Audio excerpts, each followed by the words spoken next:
The bell above the door of the Golden Griddle didn't just ring. It screamed against the silence of the 2 a.m. shift. Inside, the air was thick with the smell of old grease and cheap tobacco. There were only 3 people in the booths. A tired truck driver staring at his black coffee, a man in a wrinkled suit checking his watch, and a cook leaning against the grill. Then the door swung open and the cold, wet wind of the city rushed in, carrying something heavy with it. Lorenzo Costello stumbled inside. He didn't look like the man on the front page of the newspapers. He didn't look like the king of Oak Haven, who controlled the docks and the high-rises. His charcoal gray suit, worth more than the diner itself, was shredded at the shoulder. His white silk shirt was no longer white. It was a deep, sickening crimson, clinging to his chest where the blood was still fresh. He gripped the doorframe, his knuckles white, his breath coming in ragged, wet gasps. He was a predator who had finally been caught in a trap, and everyone in the diner knew it. The truck driver froze with his cup halfway to his mouth. The man in the suit dropped his fork, the metal clattering loudly against the porcelain plate. No one moved. No one offered a seat. The fear in the room was so thick you could taste it. They knew that helping Lorenzo Costello was a death sentence. If his enemies found out you touched him, you were as good as buried. Lorenzo's eyes, usually as sharp as flint, were clouded with pain. He looked at the cook. "Help," he croaked. It wasn't a command. It was a plea. The cook didn't even blink. He turned around and started scrubbing a spot on the grill that was already clean. He wouldn't even look at the dying man. The truck driver suddenly found his boots very interesting. The man in the suit stood up, threw a $5 bill on the table, and walked out the back exit without looking back. Lorenzo felt his knees buckle. He was going to die on a dirty linoleum floor while people watched him like a car crash.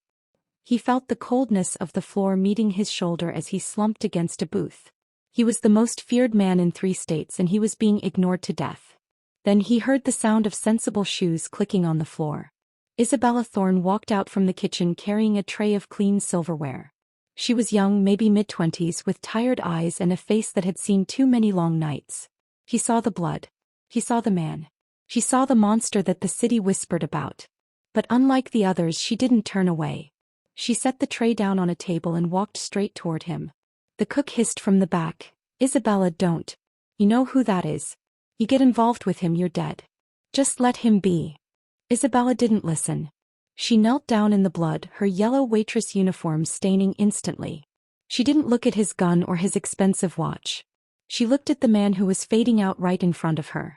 Then she spoke. It wasn't the harsh, cold English of the city. It was a soft, rolling dialect that sounded like a lullaby from a world away. "Oh Dio signore, se messo male. Guardami.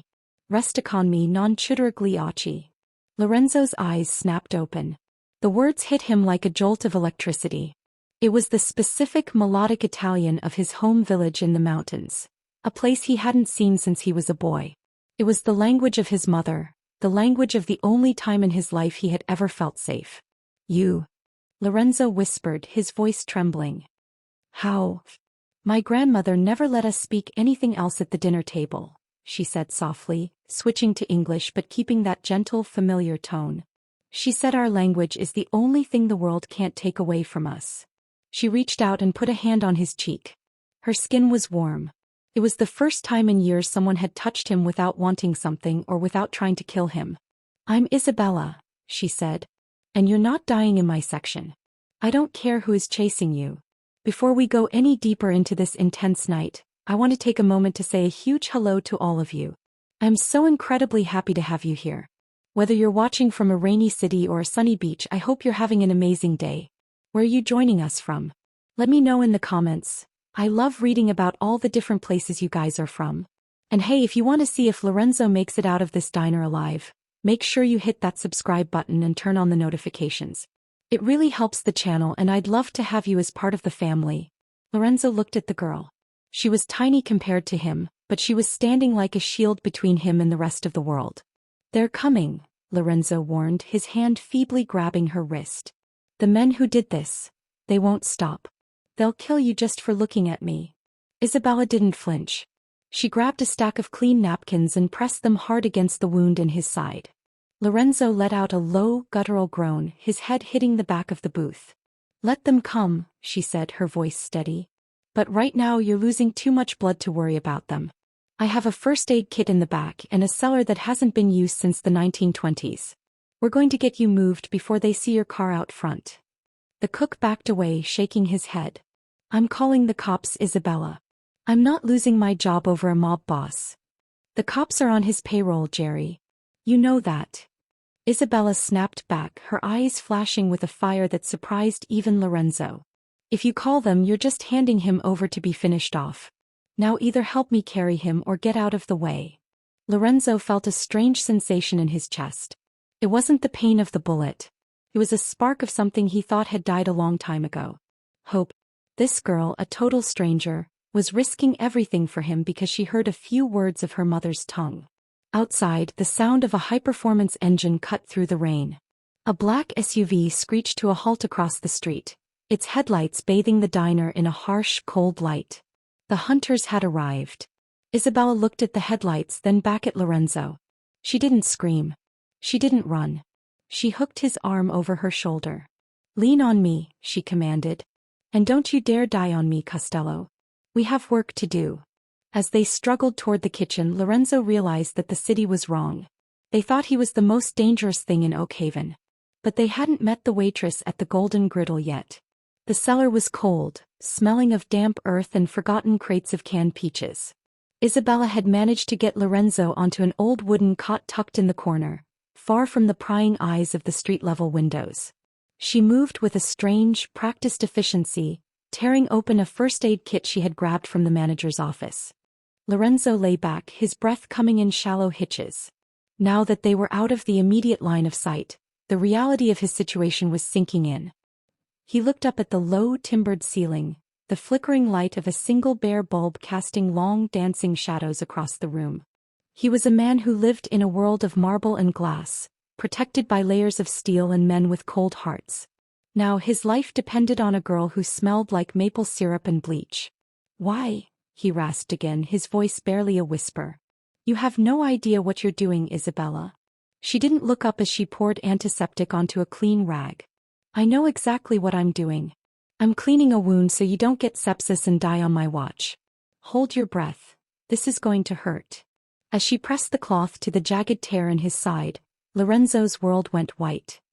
He bit down on a piece of leather she had shoved into his hand, his muscles coiling like a serpent's. He wanted to scream, to lash out, but something in her calm presence kept him pinned to the cot. Isabella watched his face closely. She wasn't just looking for signs of pain, she was studying him. To the world, Lorenzo Costello was a monster of industry and blood, a man who had built a throne out of the bones of his enemies. But Isabella saw something else. She saw the way his eyes darted toward the cellar door every time the floorboards creaked above. She saw the way his hands, though scarred and calloused, trembled with a vulnerability he couldn't hide. "You're not as heartless as they say," she murmured, more to herself than him.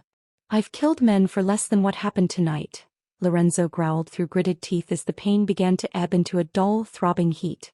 "And I've served men who were much worse than you even if they didn't have a record," Isabella countered, finally looking him in the eye. "People think power is about who you can hurt. My mother used to say real power is about who you can save when everything is falling apart." She sat back on her heels, wiping her hands on her stained apron. "I grew up in a house where silence was the only way to stay safe. My father, he wasn't a mob boss. He was just a mean man with a bottle. I learned how to patch a wound before I learned how to ride a bike. I learned how to hide in plain sight." Lorenzo looked at her properly now. He saw the faint, faded scar along her jawline and the way she never quite let her guard down even when she was smiling. She wasn't just a waitress. She was a survivor forged in a different kind of fire. "You're a long way from the old country, Isabella Thorne," he said, using her full name for the first time. "Oakhaven is a hungry city," she replied. "It eats people like us. I came here to start over, to be invisible. Working the graveyard shift at a diner is a good way to stay in the shadows. Or it was, until a certain someone bled all over my floor." Despite the agony, Lorenzo felt a ghost of a smile tug at his lips. He liked her spirit. It was sharp like a blade hidden in silk. "I'll pay for the cleaning. And for your silence." Isabella's expression hardened. "I don't want your money, Lorenzo. I didn't help you for a paycheck. I helped you because when you walked through that door, you looked like someone who had forgotten that kindness still exists. And because... She hesitated, her voice softening. Because when I heard you speak, I remembered my grandmother. She used to tell me stories of a man back home who protected the village. He wasn't a saint, but he was theirs. I wondered if that man was still inside you. The honesty in her voice was more painful than the antiseptic. Lorenzo had spent decades building a wall around his heart, convincing himself that he was a necessary evil. He believed that in a world of predators he had to be the apex. But this girl was looking at him as if he were a person, not a paycheck or a threat. That man died a long time ago, Lorenzo said, his gaze shifting to the shadows. Maybe, Isabella said, standing up to gather the bloody bandages. Or maybe he's just been waiting for a reason to come back. Suddenly the floorboards above them groaned. Heavy, rhythmic footsteps moved across the diner floor. Both of them went dead silent. Lorenzo's hand instinctively went for the pistol at his waist, but he was too weak to draw it quickly. Isabella placed a firm hand over his, shaking her head. Through the thin ceiling they could hear a deep, gravelly voice. Where is he, Jerry? We saw the car. We know he's here. It was Donnie Russo, Lorenzo's former right-hand man, the man who had pulled the trigger in the alley. I don't know, the cook's voice wavered, high-pitched with terror. He came in, he was bleeding, and then he left through the back. I swear. You're lying, Jerry, Donnie said. There was a sickening thud, followed by a muffled cry of pain. A man like Costello doesn't just vanish. Search the place. Check the freezer. Check the basement. Isabella's breath hitched. She looked at the heavy wooden door of the cellar. There was no lock, only a small sliding bolt that wouldn't hold against a determined kick. She looked at Lorenzo, who was struggling to sit up, his face contorted in a mix of rage and desperation. You have to go, he whispered. If they find you with me, they won't just kill you. They'll make it slow. Isabella didn't move toward the stairs. Instead, she moved toward a stack of heavy flour sacks. I'm not leaving you. And they aren't finding this door. With a strength that defied her small frame, she began dragging the heavy sacks in front of the cellar's hidden entrance, which was tucked behind a false wall of shelving. She worked in total silence, her movements fluid and desperate. As she worked, she whispered to him, her voice a thread of steel in the dark. My mother always said that the smallest bird can hide from the hawk if it knows where the thorns are. This is my diner, Lorenzo. My world. They don't know the secrets of this basement, but I do. Lorenzo watched her mesmerized. He had seen generals and kings crumble under the pressure of a hit squad, yet here was a girl with no weapon and no backup standing her ground. For the first time in his life, Lorenzo Costello felt a profound sense of debt, not a financial one but an emotional one. Isabella finished stacking the sacks just as the cellar door at the top of the stairs was kicked open. A beam of a flashlight cut through the darkness, sweeping over the crates and the dust. Nothing down here but rats and old food, a voice called out from the top of the stairs. Check again. Donnie shouted from the diner above. The light lingered on the flour sacks for a long, agonizing second. Isabella held her breath, her hand resting on Lorenzo's shoulder. He could feel her heart racing, a frantic drumming against her ribs, but her hand was steady. She was terrified, yet she didn't waver. Finally, the light flickered away and the footsteps retreated. The door slammed shut. Isabella collapsed against the wall, sliding down until she was sitting on the cold floor. She let out a long, shaky breath, her eyes closed. Lorenzo reached out, his fingers brushing the hem of her apron. You're insane, he whispered, a hint of genuine wonder in his voice. She opened her eyes and looked at him, a small, defiant spark returning to her gaze. Maybe. But you're still alive, aren't you? In that dark, damp cellar, the king of Oakhaven realized that his empire meant nothing. The only thing that mattered was the girl who had greeted him in his own language and decided that he was worth saving. But as the silence returned, both of them knew the night was far from over. The hunters were still outside and the city was still hungry. The silence following the retreat of the gunmen was heavier than the noise of the storm. Lorenzo lay on the cot, his eyes fixed on Isabella. She was still sitting on the floor, her chest heaving as the adrenaline began to bleed out of her system. In the dim light of the cellar she looked fragile, yet he knew better now. She was made of something much tougher than the men who worked for him. They're still out there, Lorenzo said, his voice regaining some of its gravelly authority. Donnie doesn't leave until he sees a body. He's like a dog with a bone. Isabella wiped a smudge of dirt from her forehead. Then we make sure he doesn't find one. But your wound. The bleeding has slowed, but you need real medical attention, Lorenzo. I can't stitch a bullet graze with a sewing kit and hope for the best. I have a doctor, Lorenzo said, trying to sit up. A sharp hiss of pain escaped his lips and he sank back down. Dr. Julian Eris. He lives on the north side. He's discreet. But I can't get to him. My phone is gone and my car is a beacon for every hitman in the state. Isabella stood up, smoothing out her apron. Then I'll go. Lorenzo laughed, a dry, hacking sound. You'll walk through a line of professional killers in a yellow waitress uniform? They'll pick you up before you hit the sidewalk. They're looking for you, not me, she countered. To them, I'm just a girl who works at a diner. I'm invisible. That's been my superpower for a long time, Lorenzo. Let me use it. Before Lorenzo could argue, the cellar door at the top of the stairs creaked again. It wasn't the heavy kick of a gunman this time. It was a hesitant, light touch. Isabella froze, reaching for a heavy glass bottle on the floor. Isabella? It's Jerry, a whisper floated down. She let out a breath and moved toward the stairs. Jerry, are they gone? The cook's face appeared in the gap of the door, pale and sweating. They're sitting in the SUV across the street. They took my phone, Isabella. They said if anyone leaves or enters, they're opening fire. They're waiting for backup. I think they're going to burn the place down to smoke him out. The color drained from Isabella's face. She looked back at Lorenzo. The stakes had just shifted from a game of hide-and-seek to a death trap. If they stayed, they were ash. If they ran, they were targets. Jerry, listen to me, Isabella said, her voice dropping into that commanding tone Lorenzo had admired earlier. Go to the kitchen. Start the fryer. Make as much smoke as you can. If they see smoke, they'll think a fire started accidentally. It'll give us a window. I can't. They'll kill me. Jerry whimpered. They'll kill you anyway once they're bored, she snapped. Do it now. As Jerry scurried away, Isabella turned back to Lorenzo. She didn't look scared anymore, she looked focused. She grabbed a dark hooded jacket from a peg on the wall, likely a lost and found item, and tossed it to him. Change of plans, she said. We aren't waiting for a doctor. We're going to my apartment.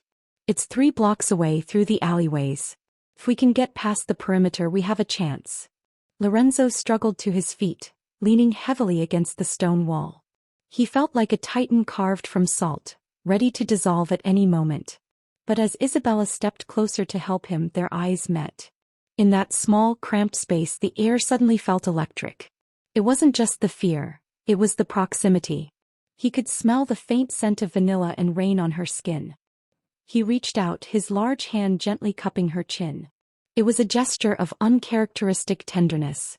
Isabella, if this goes wrong, leave me. Do you understand? They only want me. She didn't look away. She didn't blink. In my language, Lorenzo, there is no word for leaving a friend behind that doesn't also mean coward. I'm not a coward. Lorenzo leaned on her, his arm draped over her shoulders. He was massive compared to her, but she took his weight with a grunt of determination. They made their way up the stairs, moving like shadows. The diner was filling with a thick, acrid haze. Jerry had done as he was told, dropping frozen fries into the old oil and letting the vents stay shut. The smoke was beginning to spill out of the windows. Outside, the men in the SUV were agitated. Lorenzo could see the glow of their cigarettes through the tinted glass. They were talking on radios, likely calling in the rest of the crew to surround the building. Now, Isabella whispered. They slipped out the heavy steel delivery door at the side of the building. The rain was still coming down in sheets, providing a lucky curtain of gray. They stayed low, moving behind a row of overflowing dumpsters. Suddenly, a voice cut through the rain. Hey, who's that? A man in a leather jacket stepped out from behind a stack of pallets. He was holding a submachine gun. He hadn't seen Lorenzo's face yet, but he saw 2 figures moving where there should be none. Lorenzo tried to reach for his weapon, but his arm felt like lead. He was too slow. Isabella didn't hesitate. She didn't reach for a gun, she reached for her acting skills. She began to sob loudly, clutching Lorenzo's arm. Please. My husband is sick. He's having a heart attack, she wailed in a thick, panicked accent. The smoke. The diner is on fire. Help us. The gunman hesitated. He was a killer, but he was also human, and the sight of a weeping woman and a man clutching his chest in the middle of a rainstorm gave him a moment of doubt. He lowered the barrel of his gun slightly. Get out of here, the man hissed. Go. Before I change my mind. They didn't wait for a second invitation. Isabella practically dragged Lorenzo into the darkness of the neighboring alley. They moved as fast as his injury would allow, weaving through the labyrinth of the city's underbelly. When they finally reached the back entrance of a crumbling brick apartment building, Isabella fumbled with her keys. She shoved the door open and pulled him inside, locking the deadbolt behind them. They collapsed against the wall of the narrow hallway. Lorenzo was gasping for air, his shirt now completely soaked in a mixture of rain and fresh blood. We made it, he breathed.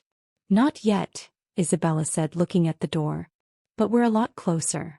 As she turned to lead him up the stairs, the light in the hallway flickered. Standing at the top of the landing was a man Lorenzo recognized immediately. It wasn't Donnie Russo. It was Vincent Varga, the city's most notorious cleaner, a man who worked for the highest bidder. Vincent wasn't holding a gun.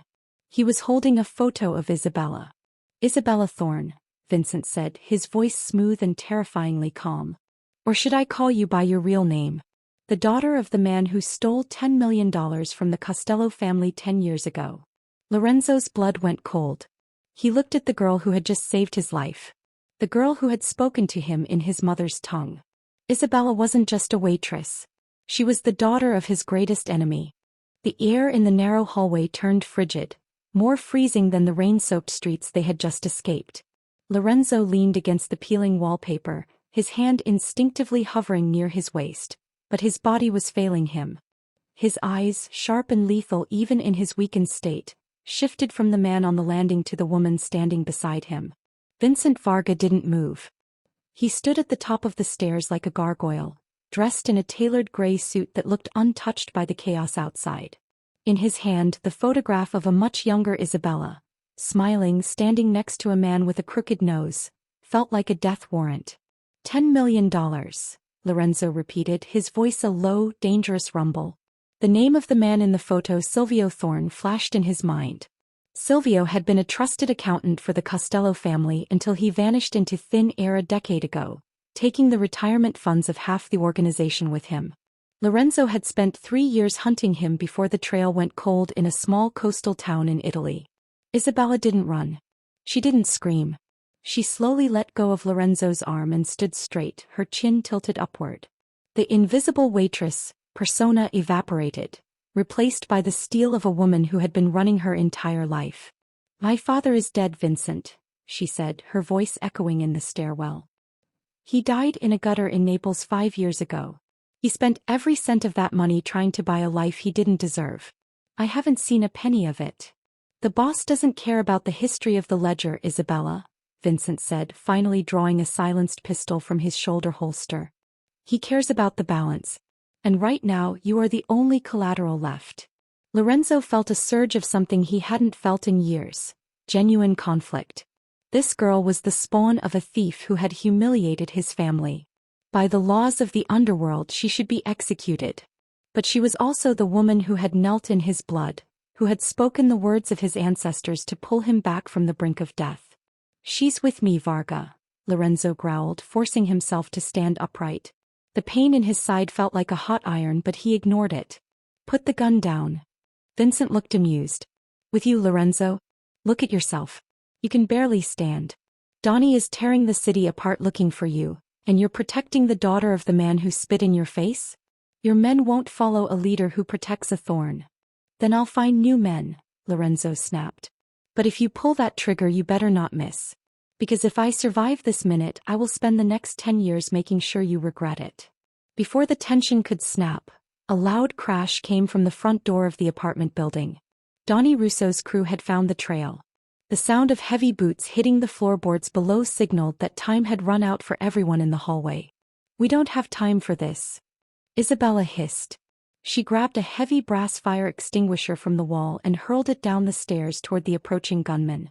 Vincent, if you kill us now, Donnie kills you next to make sure there are no witnesses to his coup. You know how he works. Help us or die with us. Vincent hesitated. He was a professional, and professionals knew when the winds had shifted. He looked at the door, then back at the bleeding Dawn and the defiant girl. With a sigh of frustration, he tucked the gun back into his holster. "Third floor, apartment 3B, Vincent said, stepping aside. "Move. Now." They scrambled up the stairs as the first of Donnie's men rounded the corner below. Vincent stayed behind at the landing, firing 2 precise shots that sent the attackers scrambling back for cover. Inside the apartment, Isabella didn't waste a second. She dragged Lorenzo into a small, sparsely furnished bedroom. The walls were covered in sketches of the Italian coastline, the home she had lost because of her father's greed. "Sit," she commanded, pushing him onto a chair. She grabbed a hidden medical kit from under the bed. This wasn't the cheap first aid kit from the diner. This was a professional-grade trauma bag. Lorenzo watched her as she worked, her fingers moving with lightning speed. She cut away the rest of his shirt, exposing the jagged wound. "You lied to me," he said, though there was no heat in his voice. "I didn't lie," she replied, not looking up. "I just didn't tell you the whole truth. If I told you who I was, you would have let yourself die in that booth rather than let me touch you. I wanted to save the man, Lorenzo. Not the boss." As she began to stitch the wound, their proximity became unavoidable. Every time she leaned in, her hair brushed against his shoulder. He could see the pulse jumping in her neck. Despite the betrayal, despite the bullets flying outside, the attraction between them was growing like a wildfire. It was a dangerous, magnetic pull, the king and the daughter of the thief, bound together in a room that smelled of lavender and antiseptic. "You knew who I was the moment I walked in," Lorenzo realized. "I've known who you were since I was 12, she whispered. "My father had your picture in his office. He said you were the only man he truly feared. I hated you for years, Lorenzo. I blamed you for making us run. And now."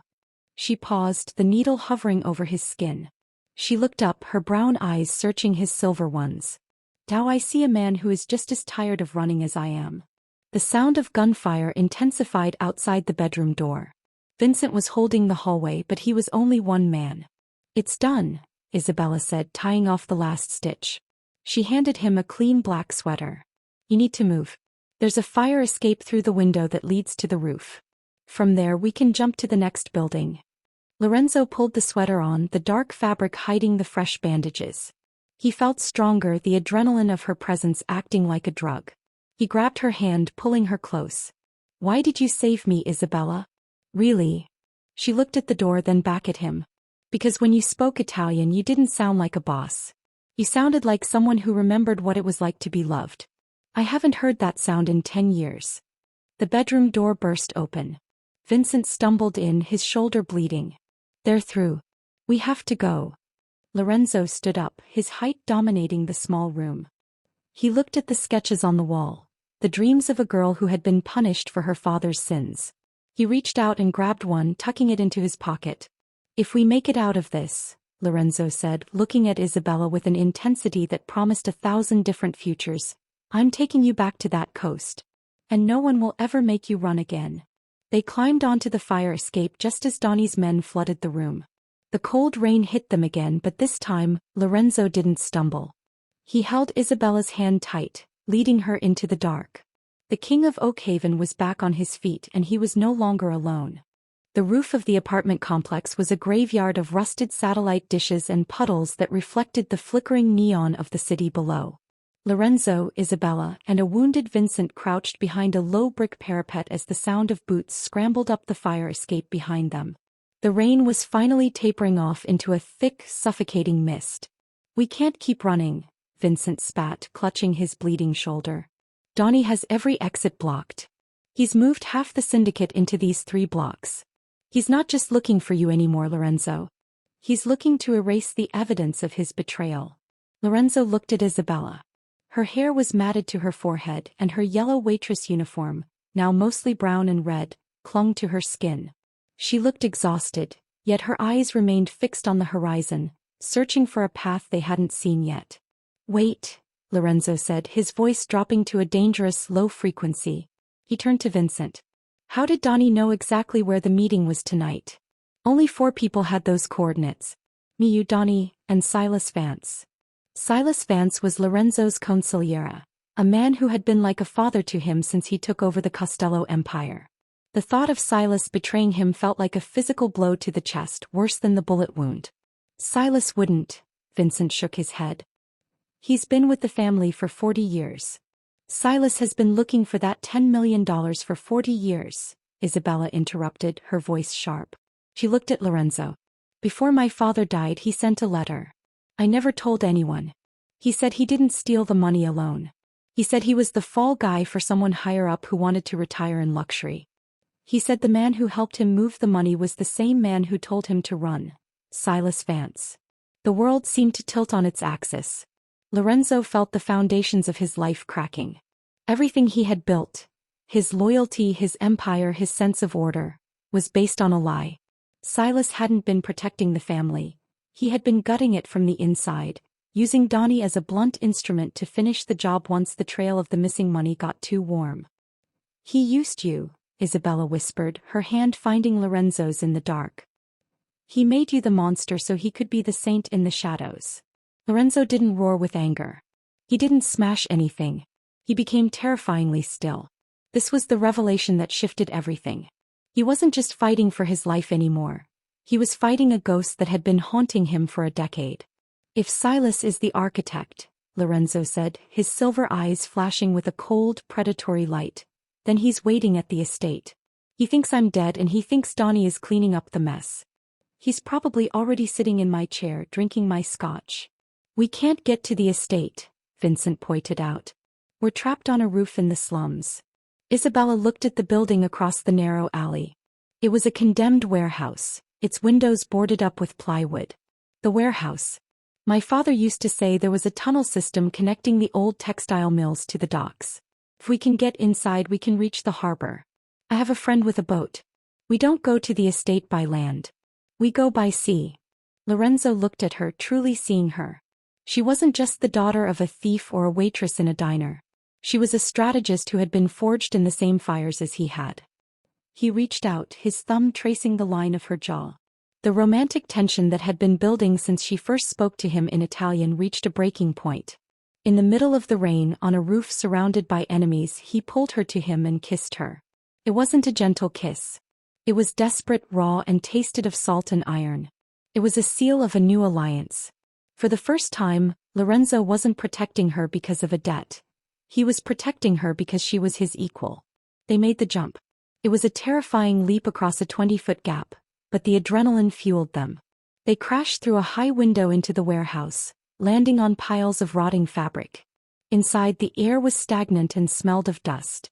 Vincent led the way with a flashlight, his movements slowing as his blood loss caught up with him. I'll hold the entrance, Vincent gasped, leaning against a crate of rusted machinery. You two find the tunnel. If I stay here, I can bottleneck them. They'll have to come through that window one by one. Vincent, no, Lorenzo said. Go, boss, Vincent said, a grim smile on his face. I've spent my life cleaning up your messes. Let me clean up this last one. Just make sure Silas doesn't get to die in his sleep. Lorenzo nodded once, a silent respect between warriors. He grabbed Isabella's hand and they dove deeper into the warehouse. They found the heavy iron grate in the floor, hidden under a layer of debris. With their combined strength, they heaved it open, revealing a stone staircase that descended into the blackness. As they descended, the sounds of gunfire echoed from above. Vincent was making his stand. The tunnels were narrow and damp, the sound of their footsteps echoing like heartbeats. As they walked, the silence between them became heavy with shared vulnerability. If we survive this, Isabella said, her voice small in the vast darkness, what happens next? You go back to being the boss. You go back to the violence. Lorenzo stopped. He turned her to face him, the flashlight beam illuminating the honesty in his eyes. The man who walked into that diner is dead, Isabella. Silas killed him a long time ago. The man standing here now. He doesn't want an empire. He wants the life your father dreamed of in those sketches. You'd give it all up? She asked, her breath catching. I'd give up the world if it meant I could hear you say my name in our language every morning, he replied. They reached the end of the tunnel, the smell of salt air getting stronger. A heavy wooden door stood between them and the harbor. But as Lorenzo reached for the handle, he heard the distinctive click of a hammer being cocked back. From the shadows of the tunnel exit, a figure stepped out. It wasn't Donnie. It wasn't a hitman. It was Jerry, the cook from the diner. But he wasn't shaking anymore. He was holding a high-caliber revolver with the steady hand of a professional. "I'm sorry, Isabella," Jerry said, his voice cold and devoid of his previous stutter. "But Silas pays much better than the diner ever did. He knew you'd come here. He knew your father's secrets as well as you do." The betrayal was complete. The sanctuary was a trap. Lorenzo stood in front of Isabella, shielding her with his body as the realization hit him. The darkest hour had finally arrived. The smell of the harbor, salt, rot and diesel, was so close, yet it felt a million miles away. In the cramped, damp throat of the tunnel, the flickering flashlight beam caught the cold barrel of Jerry's revolver. The man who had looked like a trembling coward only hours ago now stood with the rigid posture of a trained sleeper agent. "Jerry," Isabella whispered, her voice cracking with the weight of a fresh betrayal. "You're my friend. You helped me with the rent when I was short. We worked side by side for 3 years." "I was a sentry, Isabella," Jerry said, his eyes devoid of any warmth. "Silas knew your father would send word to you eventually. He didn't want the daughter of Silvio Thorne wandering the world with secrets that could bury him. I wasn't your friend, I was your shadow. And now I'm your end." Lorenzo moved with a suddenness that shouldn't have been possible for a man with a hole in his side. He stepped fully in front of Isabella, his broad shoulders blocking Jerry's line of sight. He didn't reach for a weapon. He simply stood there, a wounded lion facing a hyena. "Look at me, Jerry," Lorenzo commanded, his voice vibrating through the stone walls. "You work for Silas because of the money. But Silas is a man who burns his tools when he's finished with the job. Do you really think he's going to let a cook who knows his deepest secrets live a long, happy life?" "Shut up," Jerry yelled, the first crack appearing in his composure. "Silas is the new king. Donnie is clearing the streets and Silas is cleaning the books. There's no room left for you, Lorenzo. You're a relic. And you're a witness," Lorenzo countered. "The moment you pull that trigger, you become the only person left who can link Silas to the hit on a Don. He'll have a sniper waiting for you the moment you step out of this tunnel." For a second the gun wavered. In that heartbeat of hesitation, a thunderous explosion rocked the warehouse above them. The ceiling groaned and dust rained down in thick, choking clouds. The secondary hit squad, Donnie's men, had arrived and they weren't interested in finesse. They were leveling the building. The distraction was all Lorenzo needed. He lunged, but his injured side buckled. He fell short, crashing into a stack of wooden pallets. Jerry panicked, firing a shot that ricocheted off the stone wall, the spark illuminating the terror in the room. "Run, Isabella!" Lorenzo roared. But Isabella didn't run. She grabbed a heavy iron pipe from the floor and swung it with every ounce of her desperation. It connected with Jerry's wrist, the bones snapping with a sickening pop. The gun clattered into the dark water pooling at the bottom of the tunnel. Before Jerry could recover, the tunnel entrance behind them collapsed in a roar of brick and mortar. The way back was gone. Vincent, the warehouse, and the diner were all buried under tons of debris. They were trapped in the dark with a traitor, while the ocean air teased them from the other side of the door. Lorenzo scrambled to his feet, gasping for air. He grabbed Jerry by the collar, slamming him against the damp wall. "The boat.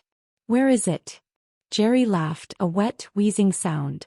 "It doesn't matter. Silas has the harbor locked down.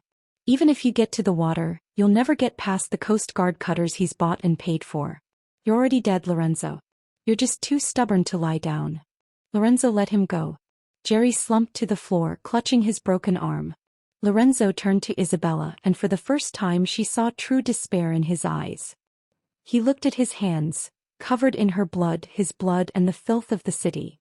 "He's right," Lorenzo whispered. "I brought you into this. I thought I could protect you, but I've just led you into a deeper grave." Isabella walked over to him, her footsteps splashing in the water. She took his face in her hands, her thumbs brushing away the soot and sweat. "Look at me, Lorenzo Costello. You are not a relic. And I am not a victim. We are the only 2 people left who know the truth. That makes us the most dangerous people in this city." "I can't even stand straight, Isabella," he said, his voice breaking. "I have no men. No money. No empire. I'm just a man dying in a sewer. No, she said, her voice dropping into that melodic, haunting Italian once more. Se il uomo che amo. Io sono la donna che ti porterà a casa. You are the man I love. And I am the woman who will take you home. The confession hung in the air, more powerful than any explosion. In their darkest hour, stripped of everything that defined them, they had found the one thing Silas Vance couldn't buy. A reason to live that wasn't based on power. Lorenzo pulled her into a tight embrace, hiding his face in her neck. For a moment they weren't a boss and a waitress. They were just two souls clinging to each other in a world that wanted them gone. The boat, Lorenzo said, pulling back with a renewed cold focus. Jerry, if you want to live through the next 5 minutes, you're going to tell us exactly which pier is clear. Because if I'm going down, I'm taking every one of Silas's secrets with me to the bottom. Jerry looked at the fire in Lorenzo's eyes and saw the man who had conquered Oak Haven. He saw a man who had survived a bullet, a betrayal, and a building collapse. He realized that Silas had made one fatal mistake. He hadn't accounted for the heart of the woman standing beside him. Pier 42, Jerry choked out. The fishing trawler called the Maria. It's Silas's private escape vessel. It's fueled and ready. He was going to use it to disappear once the city was stabilized. Lorenzo looked at Isabella. A grim, beautiful smile touched her lips. Pier 42, she said. That's my grandmother's name. Maria. Then it's our boat, Lorenzo said. He picked up the flashlight and handed it to Isabella. He didn't look back at the darkness behind them. He looked at the heavy wooden door at the end of the tunnel. Beyond it lay the harbor, the hunters, and the man who had stolen their lives. The situation was hopeless. They were outnumbered, outgunned, and half-dead. But as Lorenzo pushed open the door and felt the first spray of the freezing Atlantic on his face, he didn't feel like a victim anymore. He felt like a storm. The salt air was a cold shock to Lorenzo's lungs, a sharp contrast to the stagnant, dusty death of the tunnel. Pier 42 stretched out before them like a skeletal finger reaching into the black heart of the Atlantic. The rain had finally ceased, replaced by a thick rolling fog that clung to the water, turning the harbor into a world of ghosts and silhouettes. Lorenzo leaned heavily on Isabella as they stepped onto the damp wood of the pier. Every movement was a battle against the gravity of his own exhaustion. The Maria, a rugged fishing trawler with peeling white paint and a sturdy hull, swayed gently in the dark swells at the end of the dock. It looked unassuming, the perfect disguise for a billionaire's escape pod.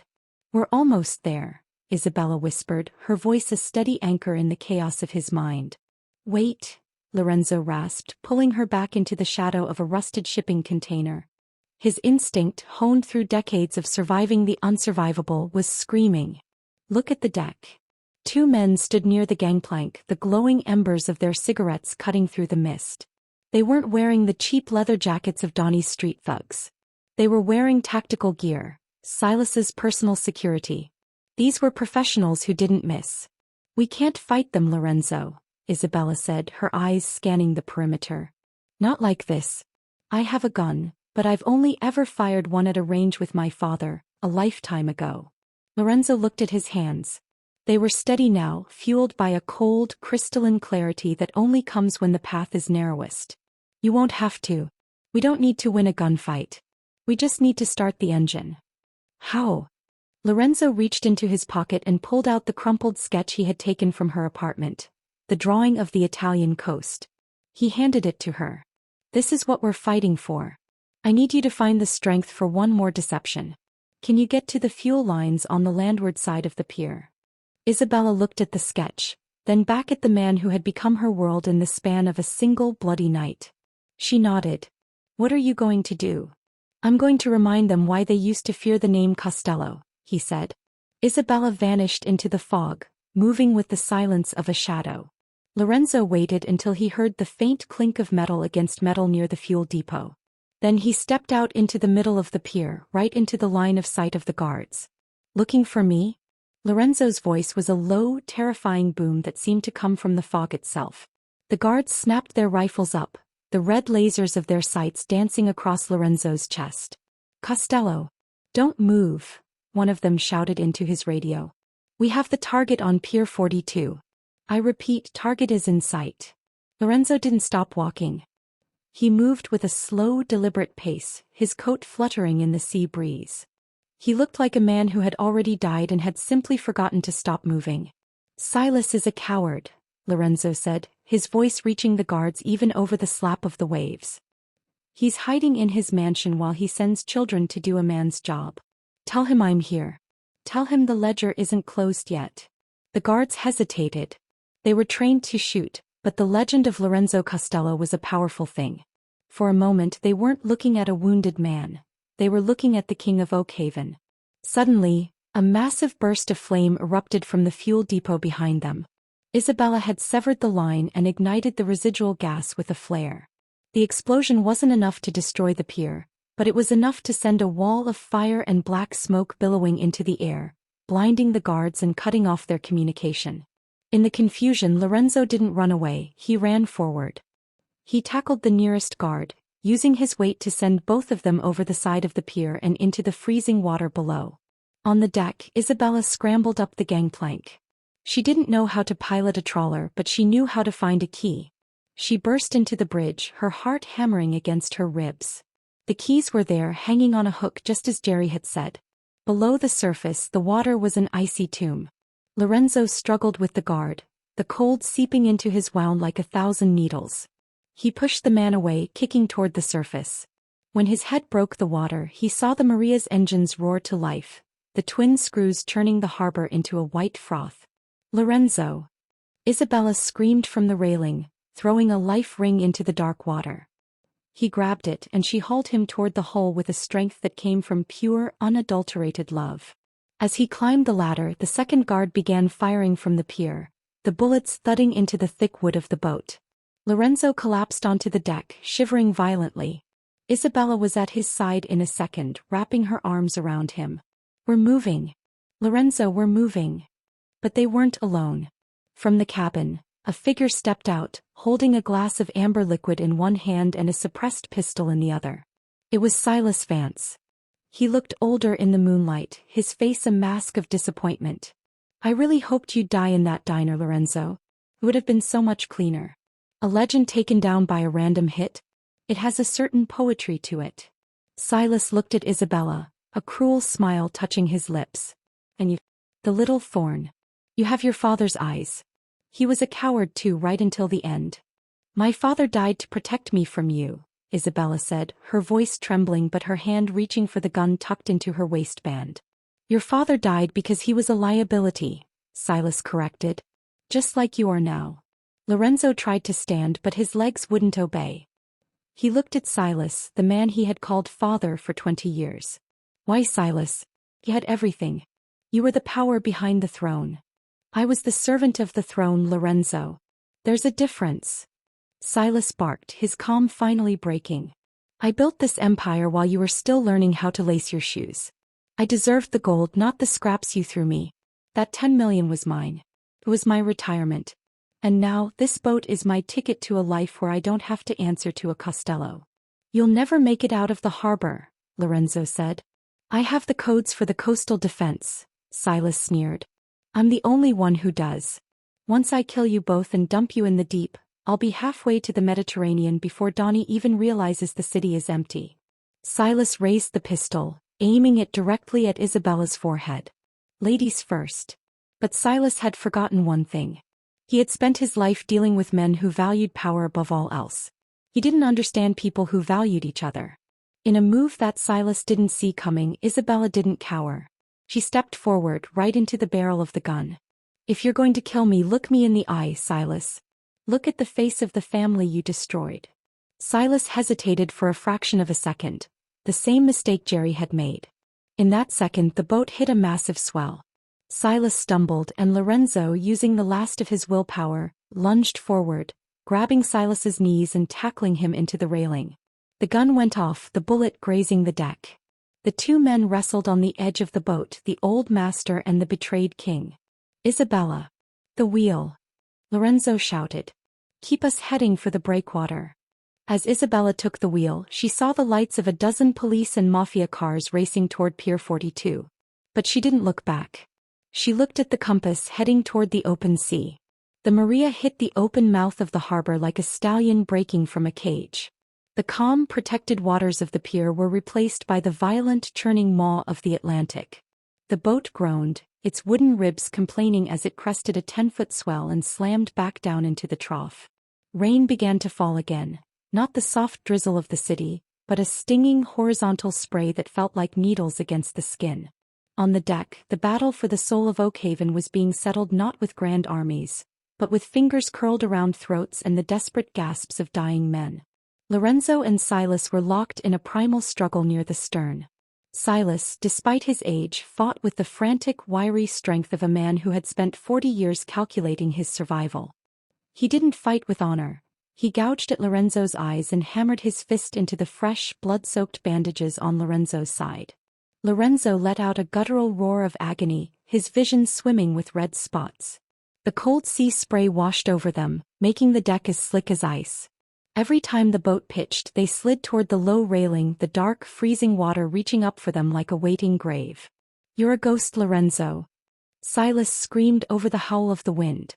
He managed to pin Lorenzo's wounded side against a metal cleat, leaning his full weight into it. "The city has already moved on. Donnie is probably sitting in your office right now burning your ledgers. You're dying for a girl who's the daughter of a rat. Is this the legacy of the great Costello?" Lorenzo's hand found the collar of Silas's expensive cashmere coat. He pulled the older man's face inches from his own. Lorenzo's silver eyes were no longer clouded by pain. They were burning with a terrifying, singular purpose. "My legacy isn't the city, Silas," Lorenzo rasped, blood bubbling at the corner of his mouth. "My legacy is that I'm the one who finally saw you for what you are. A parasite." With a surge of strength that defied medical logic, Lorenzo shoved Silas backward. Silas hit the railing hard, his breath leaving him in a wheeze. The pistol he had been clutching skittered across the deck, disappearing into the dark. Inside the bridge, Isabella gripped the wooden wheel until her knuckles turned white. She could see the radar. Small, fast-moving blips were closing in from the north and south. Donnie's patrol boats. They were being hunted by the very fleet Lorenzo had funded for years. "Lorenzo, we have company," she shouted, her voice barely carrying through the glass. She looked at the controls. She didn't know how to navigate a storm, but she knew how to read a map. She saw the Devil's Throat, a narrow, treacherous passage between two jagged rock formations a mile ahead. It was a graveyard for ships, a place where the currents were so unpredictable that even the Coast Guard avoided it at night. "If we go through there, they can't follow," she whispered to herself. She slammed the throttles forward. The Maria's engine screamed, a plume of black smoke erupting from the stack as the old trawler surged through the waves. On the deck, Silas had regained his footing. He pulled a small, wicked-looking folding knife from his pocket. The blade caught the moonlight, a silver sliver of death. "You think a little fire and a boat ride changes anything? I have the accounts, Lorenzo. I have the keys to every offshore vault from here to Zurich. Kill me and you're just a broke beggar on a stolen boat." "I was a beggar when I started, Silas," Lorenzo said, standing tall despite the blood dripping from his fingers. "I remember the hunger. It made me sharp. You've grown soft on my table scraps." Silas lunged. Lorenzo stepped aside, but the boat lurched violently to the port side as it hit a cross-current. The movement sent both men tumbling. Silas's knife sliced through Lorenzo's sleeve, opening a fresh red line on his forearm, but Lorenzo didn't flinch. He grabbed a heavy coil of hemp rope and swung it like a flail, the heavy knot at the end catching Silas in the temple. Silas collapsed, dazed. At that moment, the first of Donnie's pursuit boats reached them. A high-powered searchlight cut through the fog, blinding the deck of the Maria. "Heave to and prepare to be boarded," a voice boomed over a megaphone. A spray of machine gun fire stitched across the top of the cabin, shattering the glass of the bridge. Isabella ducked, glass shards raining down on her hair, but she didn't let go of the wheel. She steered by instinct now, the roar of the Devil's Throat growing louder than the engines. Lorenzo looked at the pursuing boats. They were faster, sleeker, and armed to the teeth. He looked at Silas, who was crawling toward the cabin trying to find cover. "Isabella, keep her steady," Lorenzo yelled. He moved toward the stern, where a row of heavy metal crab pots were secured with thick chains. These weren't just decorative, they weighed hundreds of pounds each. He began unhooking the safety latches, his muscles screaming in protest. The lead pursuit boat moved in close, attempting to pull alongside for a boarding maneuver. Lorenzo waited until the boat was less than 10 feet away, its prow rising and falling in the Maria's wake. "Say hello to the bottom for me," Lorenzo growled. He kicked the release lever. 3 massive steel cages slid off the stern, their heavy chains snapping taut before they vanished into the churning water. The pursuit boat, moving too fast to react, ran directly over the submerged traps. The heavy steel cages acted like anchors, slamming into the smaller boat's hull and tangling in its propellers. There was a horrific sound of grinding metal and screaming engines. The pursuit boat's bow dipped sharply, the water rushing over its deck as it was dragged down by the weight. It spun out of control, colliding with the second boat in the formation. A ball of orange fire lit up the night as their fuel tanks ignited. Lorenzo didn't stay to watch. He scrambled into the bridge, collapsing onto the floor next to Isabella. "The rocks," she screamed, pointing ahead. The Devil's Throat appeared out of the mist, 2 massive, black pillars of stone that looked like the fangs of a monster. The water between them was a white-water rapid of foam and fury. "Give me the wheel," Lorenzo said, his voice surprisingly calm. "You can't even stand." "I don't need my legs. I need my hands." He pulled himself up, his large hands overlapping hers on the wood. Together they felt the pulse of the ship. They weren't fighting the ocean anymore. They were moving with it. Lorenzo steered the Maria into the very heart of the chaos. The boat felt like it was being picked up by a giant hand. They were flying, the spray completely obscuring the windows. To their left and right, the sound of the ocean crashing against the stone was like 1,000 cannons firing at once. Silas appeared in the doorway of the bridge, his face pale with terror. "You're going to kill us all. You're insane." "No," Lorenzo said, looking at the man who had betrayed him. "I'm finally free." The Maria slammed into a hidden reef, the hull shunning with a bone-jarring impact. The boat tilted 45 degrees. Silas was thrown across the room, his head hitting the bulkhead with a sickening thud.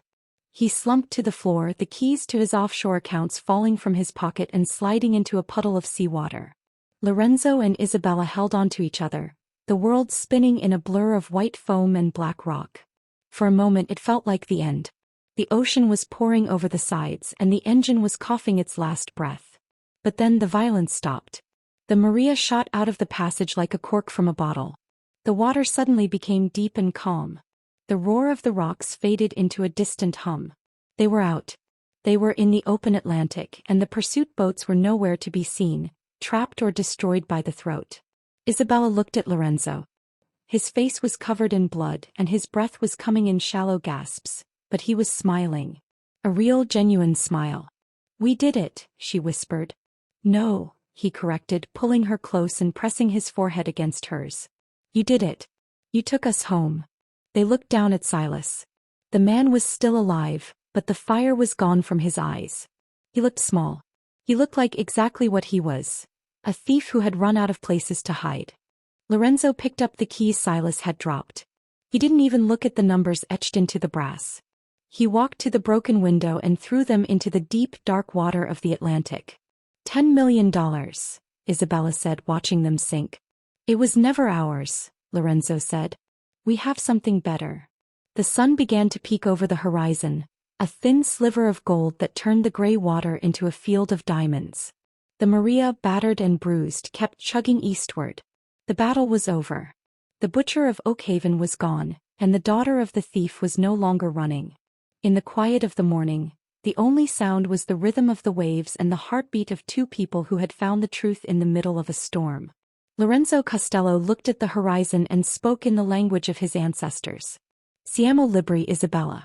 Final meant liberi. "We are free, Isabella. Finally free." And for the first time in his life he didn't have to look over his shoulder. The sun did not just rise over the Mediterranean.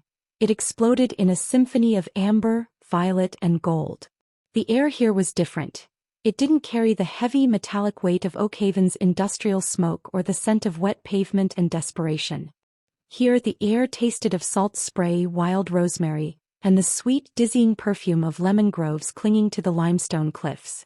6 months had passed since the Maria had limped into a neutral harbor, scarred by bullets and brine. 6 months since the world believed Lorenzo Costello had perished in the Devil's Throat, along with his treacherous consigliere. In the small, sun-drenched village of Positano, perched like a colorful dream above the turquoise sea, no one knew the man sitting on the terrace of the whitewashed villa. To the locals he was simply Enzo. He was a man who walked with a slight limp, whose silver eyes seemed to hold the depth of the ocean, and who spent his mornings repairing the stone walls of the lemon orchards. Lorenzo sat at a small iron table, the morning breeze fluttering the sleeves of his linen shirt. He was no longer draped in $5,000 wool or shielded by bulletproof glass. He was exposed to the world, and for the first time in 40 years he didn't feel the need to reach for a weapon. Beside him sat a cup of espresso and a small framed sketch, the same one he had taken from Isabella's apartment in the middle of a storm. The door to the villa creaked open and Isabella stepped out. She wasn't wearing a yellow waitress uniform or a rain-soaked hoodie. She wore a simple flowing white dress that caught the light, her mahogany hair loose and dancing in the wind. She looked younger, the dark circles under her eyes replaced by a vibrant, healthy glow.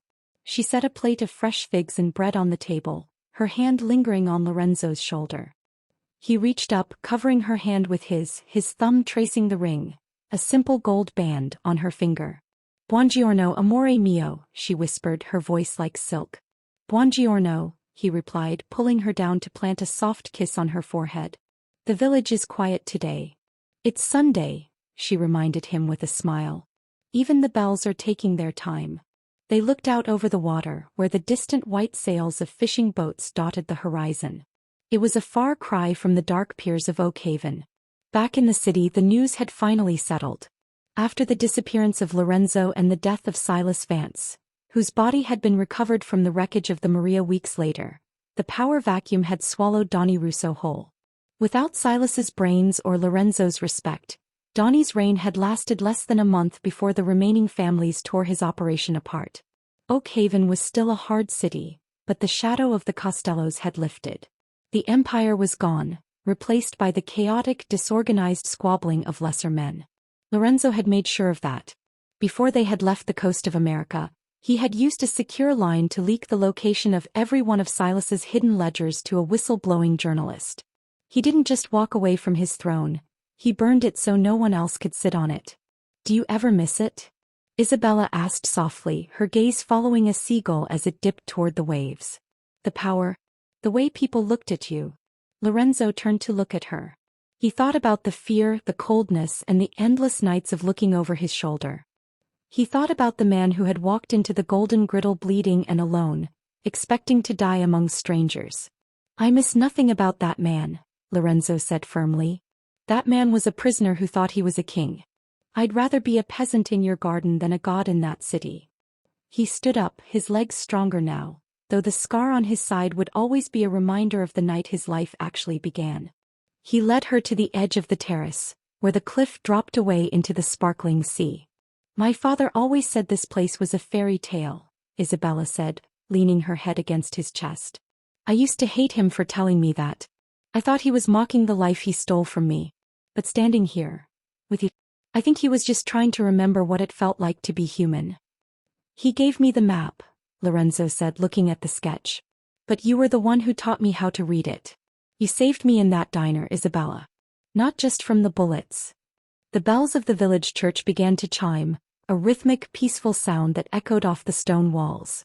Lorenzo looked at Isabella, and for the first time he didn't see a waitress or a victim or the daughter of a rival. He saw his future. He reached into his pocket and pulled out a small, weathered copper coin. It was the first tip he had ever received as a boy working the docks in Italy, long before he had moved to America and lost his way. He had carried it for 40 years as a reminder of where he came from. He handed it to Isabella. "For the waitress who greeted a monster in his own language." She laughed, the sound bright and clear, and tossed the coin into the air. It caught the sunlight, flashing like a spark of fire before it tumbled down into the deep, blue embrace of the Mediterranean. "The tab is closed, Enzo," she said, wrapping her arms around his neck. They stood there for a long time, two survivors of a world of shadows, finally standing in the light. There were no more secrets, no more hitmen, and no more blood to be shed. There was only the warmth of the sun, the scent of the lemons, and the quiet, beautiful sound of a language that finally meant home. The story of the ruthless boss was over. The story of the man had just begun.